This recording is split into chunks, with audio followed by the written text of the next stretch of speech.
A chicken nugget was launched into space to celebrate Iceland's 50th anniversary. And airlines refused to let a depressed passenger travel. And a penis pump judge faces a stiff sentence. These are the weird stories for Tuesday on Weird AF News. This is the only daily weird news podcast hosted by a comedian, I think. And I'm recording in a closet. The excitement never ends. You're listening to Weird AF News with Jonesy. A chicken nugget was launched into space to celebrate Iceland's 50th anniversary. The supermarket giant, Iceland, has celebrated its 50th anniversary. What did they do? Have a party? Pop some bottles? Did they hire a cover band to play Bon Jovi tunes? No, Jonesy. They sent a chicken nugget into space, right? Of course they did. They sent a chicken nugget into space. How else do you celebrate a supermarket's anniversary? Sheesh, you shoot nuggets into space. I saw this coming a mile away. No, I didn't. In fact, I didn't even know there was a supermarket called Iceland. But it's very popular. It's in the UK. I thought this was the country Iceland. And how dumb am I to think that Iceland only has been around for 50 years? I'm so stupid. The chicken nugget took just under 2 hours to reach 110,000 feet above the earth. That's 33,528 miles. One of the retailer's most popular items, this chicken nugget was launched into the stratosphere's temperatures of minus 60 degrees Celsius from a location close to the company's head office in Deeside, North Wales.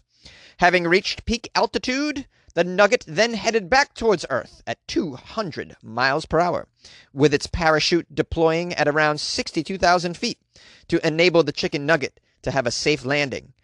Wow, you actually put a parachute on the nugget? They really took this chicken nugget launch pretty seriously. How much money did you spend launching a chicken nugget into the atmosphere, I wonder? The altitude reach was reported to be equivalent to the height of 880,000 Iceland chicken nuggets stacked on top of each other. Thanks for the stat. That was helpful. Now, apparently, chicken nuggets are a staple of the frozen food aisles in this supermarket. More than 10 million chicken nuggets, chunks, and strips were sold last week alone. It has been a successful year for Iceland Market, which has been named the fastest growing high street supermarket. Did you know that? I had no idea. Well, they're celebrating it big time by spending what could be tens of thousands of dollars to launch a nugget into the atmosphere. Silly behavior. The company director was quoted as saying, "What better way to show that our products are out of this world than by sending one of our customer favorites into space? We've all changed the way we shop in recent months, and frozen food has never been so popular. We're looking forward to continuing to celebrate our 50th year with customers and thanking them for their support." Was that the worst British accent in history? Probably. I just thought I'd give it a shot, though. Yeah, sending frozen food into space. What a great way to celebrate your... I think there's better ways to celebrate your 50th anniversary. Instead of spending all that money sending one nugget into space, why don't you just give free nuggets to everybody that comes to your store that day? How about that? And unlimited dipping sauces. That would be outstanding. And a way better way. Everybody wins when you're giving out free nuggets. Who doesn't like nuggets? I like nuggets. Don't you guys like nuggets? Frozen, whatever. I don't care. I love nuggets. You give out some free nuggets on your 50th, I'm there. I'm there. Even if I normally don't shop at your store. My face is showing up for a free damn nugget, and I want to dip it in honey mustard or whatever you have. Let me calm down and let me digress a minute. When I first saw this article, I thought it was for the country of Iceland. And I thought, why would the country of Iceland shoot a nugget into space? Are they known for chicken nuggets? I thought they were known for Icelandic haddock or some such seafood. So then I just Googled, what is Iceland known for? And I found something pretty fascinating that I now want to share with you that really has nothing to do with the supermarket chicken McNugget story, but it's just a fun thing to know about Iceland. Did you know that there's an Icelandic phone book? And almost every single person that lives in Iceland is in the Icelandic phone book. That includes everyone from politicians to local celebrities. The phone book is alphabetized by people's first names. The phone book does not only give up everybody's phone numbers, but also their home addresses. Can you imagine just looking up your state politicians and celebrities in a phone book or stopping by their house for a visit? Only in Iceland, man. So I'd imagine if Iceland, was going to shoot something into space, the country Iceland, to celebrate its anniversary, they'd shoot their phone book up into space, I'd imagine. I'd also like to say I don't think I have any listeners in Iceland, but if I do, please reach out to me. funnyjones@gmail.com. Please say hi. Tell me if you're in your phone book. An airline refused to let a depressed passenger travel. I'd like to know how the airline pinpointed the depressed passenger out of a sea of people who probably don't want to be on a flight anyways. No one enjoys flying. How did you pick out the clinically depressed person? We all look depressed boarding that damn plane, don't we? Well, a Chinese budget airline reportedly denied boarding to a passenger due to the traveler suffering from depression. Citing emotional instability, the airline would not allow the woman to take the October 13th flight from Weihai to Nanjing, China. The Spring Airlines spokesperson said this: "We made the regretful decision based on public safety concerns, as the medical condition of the passenger was not clear. They could not be calmed down emotionally, and there was no medical advice on their situation." The airline also noted that the passenger's hands were shaking furiously during the security check, with emotions escalating from there. When the passenger was questioned about her medical history, her boyfriend became angry and shouted at the airline staff. Ultimately, the airline claims that the decision not to let her board the plane stemmed from concerns about her emotional and mental state, and not because she had specifically depression.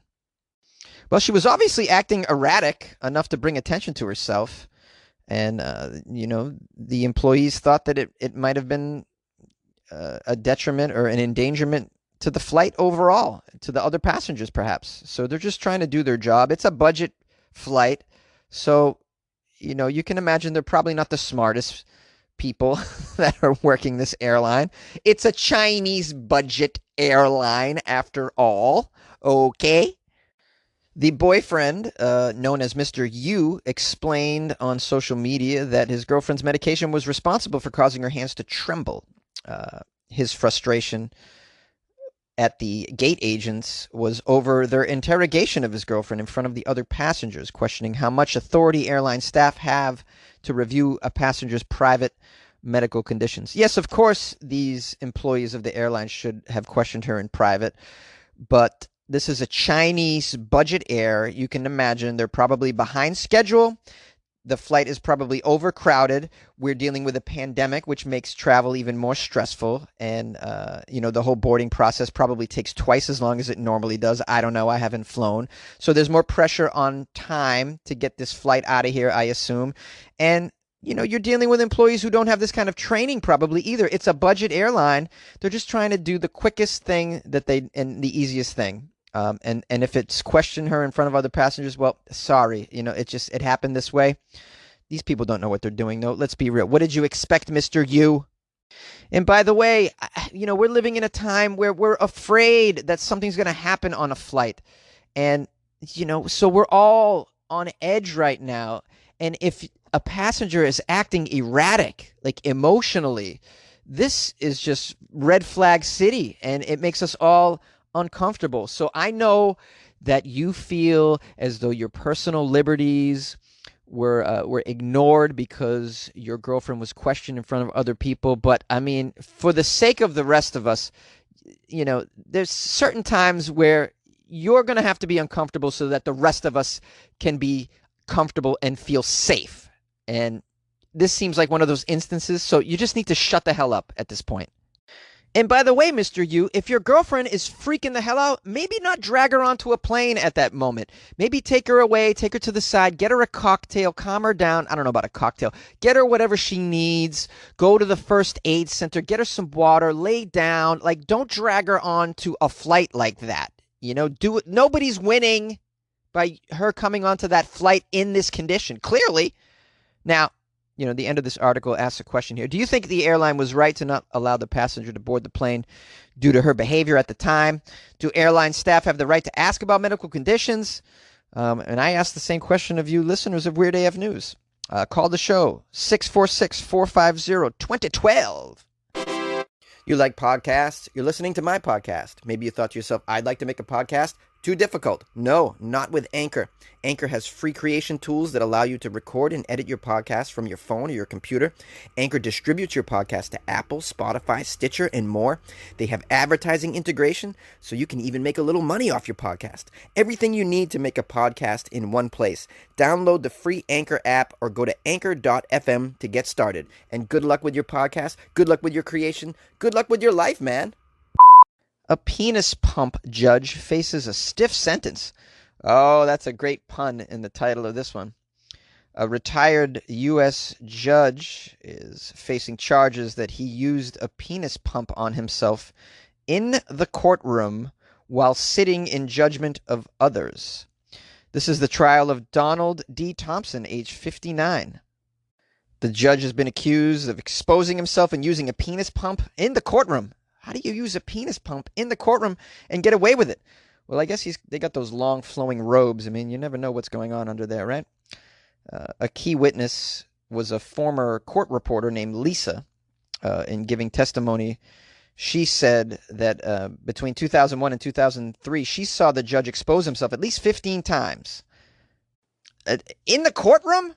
That means so many people have seen this man expose himself.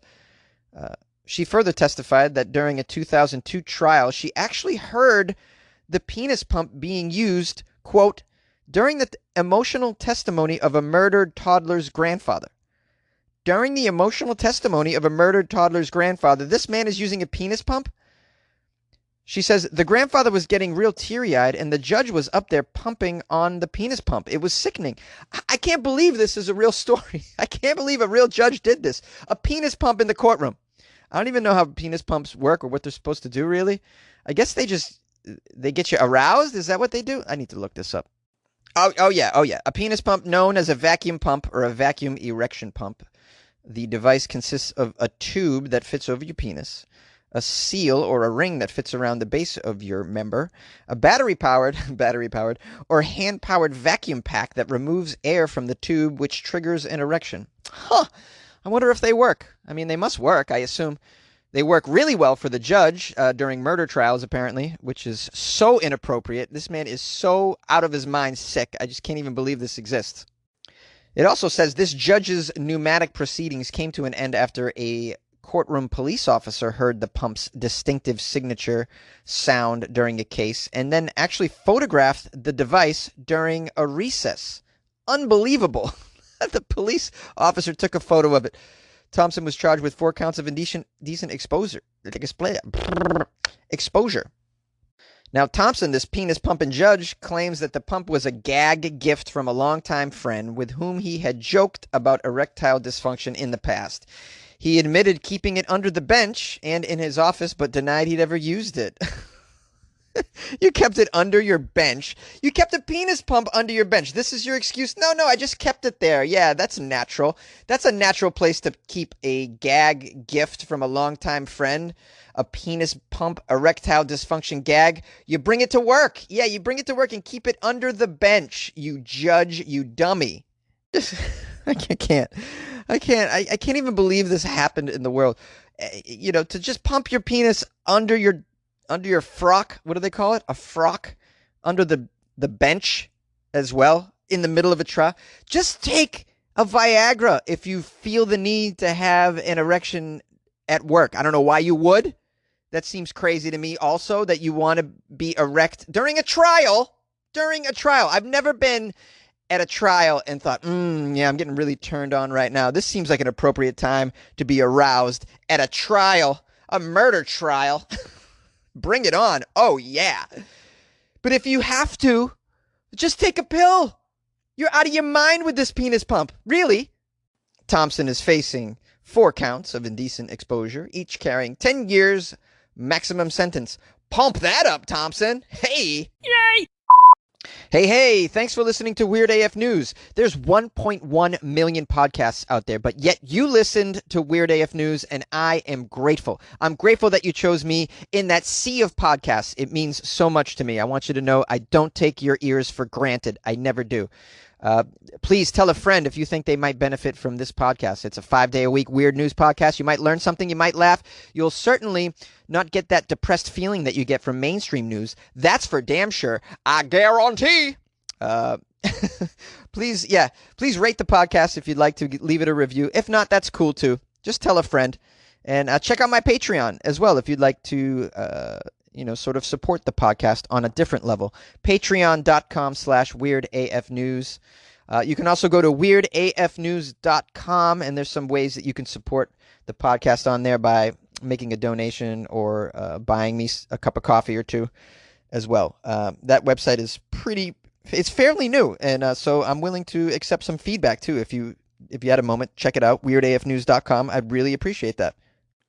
Lastly, I want to thank everyone who sent me articles the last few days. I've appreciated that. It's been very helpful.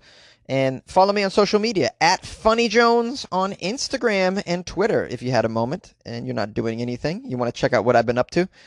That's a thing you can do. Yeah, at FunnyJones. It's like Funny Bones, but with a J. Okay, now I'm treating you like a child, and I apologize. How dare I insult you? I care about you. I love you.